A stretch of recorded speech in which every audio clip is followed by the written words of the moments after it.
Hello rail बंधुओं, नमस्कार। मैं सुरेश त्रिपाठी। आज मैं आप सबको ये बताने की कोशिश कर रहा हूँ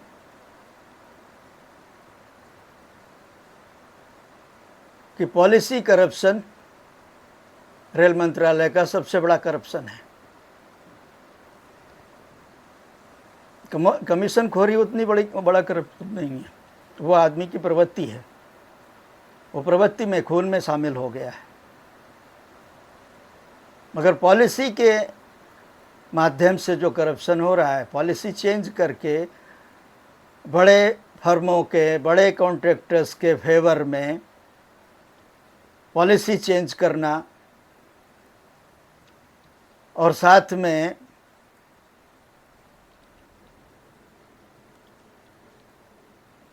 उनको टर्म्स कंडीशन, टेंडर्स की एलिजिबिलिटी क्राइटेरिया उनके हिसाब से बना के देना,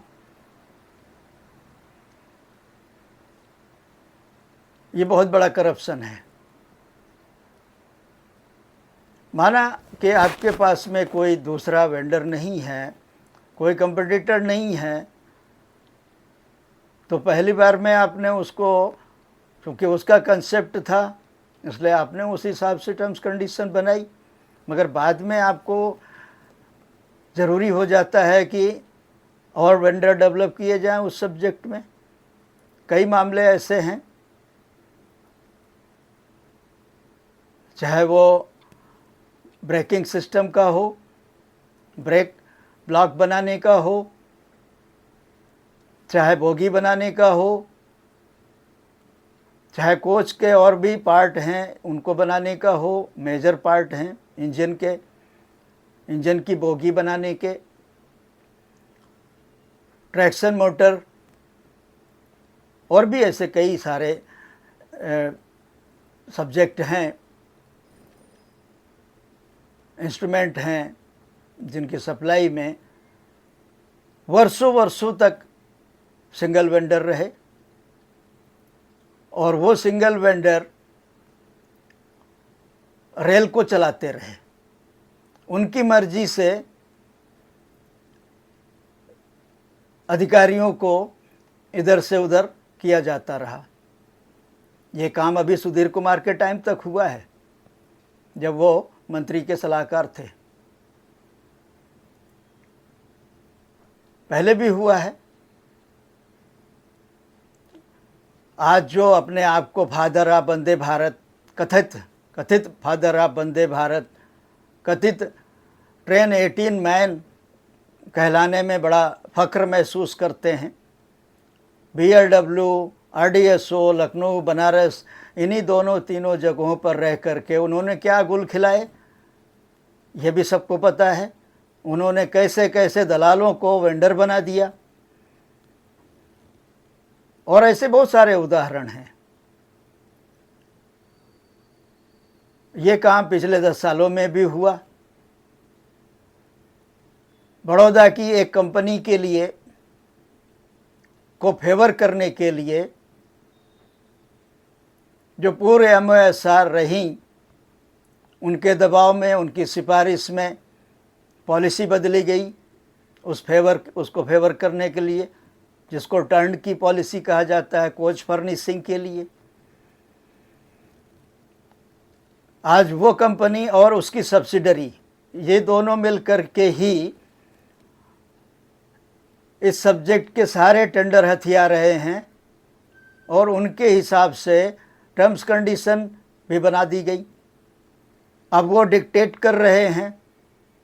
अब राइट्स को इंस्पेक्शन करने की, थर्ड पार्टी इंस्पेक्शन करने की भी ज़रूरत नहीं है, वो उससे भी मना कर रहे हैं, या वैसा सिस्टम ही नहीं होने दिया जा रहा है। तो वो जो सर्टिफिकेट दे रहे हैं वही मान्य है, और जब कहीं कोई सेफ्टी लैप्स आएगा तो बलि चढ़ेगी कंसर्न अधिकारी की। हमने तत्कालीन CRB से इस बारे में बहुत बहस की थी। हालांकि वो कुछ बता नहीं पाए, न बताना चाहते थे, मगर मैंने इस बारे में बहुत ऐतराज़ किया था, क्योंकि एमसीएफ से एक सीनियर अधिकारी को इसी बिना पर शिफ्ट कर दिया गया था, उत्पीड़न किया गया था। कोर्ट के आदेश के बावजूद उसको रेइंस्टेट नहीं किया गया, क्योंकि सरकार है, सरकार अपनी हेकड़ी पर आ जाती है, और सरकार से लड़कर जीता कौन है? कोई नहीं। तो ये इस तरह के जो खेल होते हैं उस पर हम एक बड़ा आर्टिकल आज ही डालेंगे, उसका लिंक भी आपको डिस्क्रिप्शन में देंगे, आप पढ़िएगा। पहले भी हम इस बारे में 2-3 आर्टिकल बना चुके हैं, लिख चुके हैं। रेल मंत्री और एमआर सेल दोनों के नॉलेज में ये बात बहुत अच्छी तरीके से है। हम इस बारे में पिछले वीडियो में एक चर्चा कर चुके हैं। इस पॉलिसी की समीक्षा हो गई, कमेटी बन गई, कमेटी ने रिकमेंडेशन दे दिया। फरवरी से लेके अब तक MTRS वो फाइल लेके बैठे हैं। केबल के मामले में भी यही काम RDSO में हो रहा है।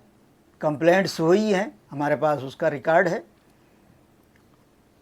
आज 4 महीने हो गए हैं, RDSO ने भी उस पर कोई डिसीजन नहीं लिया। जिन फर्मों ने लिखित में अंडरस्टैंडिंग दिया है कि जब तक हमारी व्यवस्था as per terms condition, as per rule complete नहीं हो जाती है, तब तक हम टेंडर में पार्टिसिपेट नहीं करेंगे, मगर वो टेंडर में ना केवल पार्टिसिपेट कर रही हैं, बल्कि टेंडर लोएस्ट आने L1 आने पर उनको टेंडर अलॉट भी हो रहा है। सप्लाई का कहीं अता पता नहीं है, क्योंकि व्यवस्था नहीं है तो वो सप्लाई कैसे करेंगी। लियोनी केबल्स के मामले में इससे बड़ा फ्रॉड हुआ। जिस कंपनी ने उसको टेक ओवर किया, उस कंपनी ने बताया ही नहीं रेल को, RDSO को,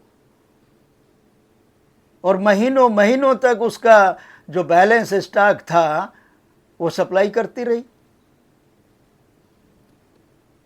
हमारे पास इसका रिकॉर्ड है। ये भी हम MRCL के नॉलेज में लाए, RDSO के कंसर्न ऑफिसर्स के नॉलेज में लाए, DG के नॉलेज में है ये बात, मगर डिसीजन नहीं हो रहा। तो कारण क्या है? कारण ये है कि वेंडर रेल को चला रहे हैं, अधिकारी रेल को नहीं चला रहे, वेंडर चला रहे हैं।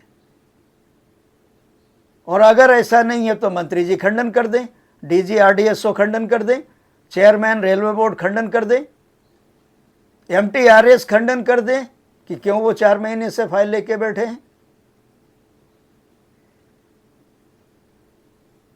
हर फाइल का एक टाइम पीरियड है, सेट है। क्या जस्टिफिकेशन है उनके पास? ऐसे मेरे पास और भी कई उदाहरण हैं। जिस ED विजिलेंस स्टोर का सब्जेक्ट नहीं था, वह SNT की फाइल 2 साल तक लेके बैठा रहा, जो आज डॉट में, TOT में CBO डिप्यूटेशन पर चला गया है। अशोक कुमार की बात कर रहा हूं मैं। और जब SNT की PED बनकर आई शोभना बंदोपाध्याय, तब बड़ी चालाकी से उसने वो फाइल ये कह कर के 2-2.5 साल बाद सरका दी कि ये मेरा सब्जेक्ट नहीं है। जब तूने उठाया था उस फाइल को, अपने कब्जे में लिया था, तब तेरे को मालूम नहीं था कि ये तेरा सब्जेक्ट नहीं है। यहाँ मैं कड़वा इसलिए हो रहा हूँ कि ये ब्लंडर मिस्टेक होती रही है, और उस आदमी ने लंबे समय तक लगातार विजिलेंस में और CVC में रह कर के यह एक्सटॉर्शन रैकेट की स्थापना की रेल में, और इसको बढ़ावा मिला RK झा के टाइम में। गुस्ताखी के लिए क्षमा चाहता हूं, मगर यह सच है। मंत्री जी चेक करा लें और चढ़ा दें उनको फांसी पर, अगर हिम्मत है तो। हिम्मत की बात इसलिए कर रहा हूं कि आपको सिस्टम चलाना है, आपको सिस्टम में अनैतिकता को बढ़ावा नहीं देना, जो आपने दिया, बार बार आपके संज्ञान में लाने के बावजूद आपने दिया, और दिया ही नहीं, पुरस्कृत किया उसको डीओटी में बैठा करके। ऐसे ही जो सीवीओ बीएलडब्ल्यू में था, उसको भी आपने टेलीकॉम में ही बैठाया, उसी डिपार्टमेंट में बैठाया, जिसका कभी कोई योगदान नहीं रहा, जिसने एक करप्ट ऑफिसर को डिप्टी सीवीओ बीएलडब्ल्यू में बना दिया। और तत्कालीन जीएम कहता है कि बोर्ड के कहने से किया गया। तो ये मैनेज कौन कर रहा है आपके नीचे? ये आपको देखना नहीं चाहिए, आपके एमआर सेल को देखना नहीं चाहिए, आपके संज्ञान में लाने के बाद भी आपको एक्शन नहीं लेना चाहिए। ऐसे बड़े सब्जेक्ट हैं, बड़े डिटेल हैं, जो हम क्रमशः आपके संज्ञान में लाते रहेंगे, सरकार के संज्ञान में लाते रहेंगे। ये आपका दायित्व तो बनता है कि उन पर एक्शन लें। धन्यवाद।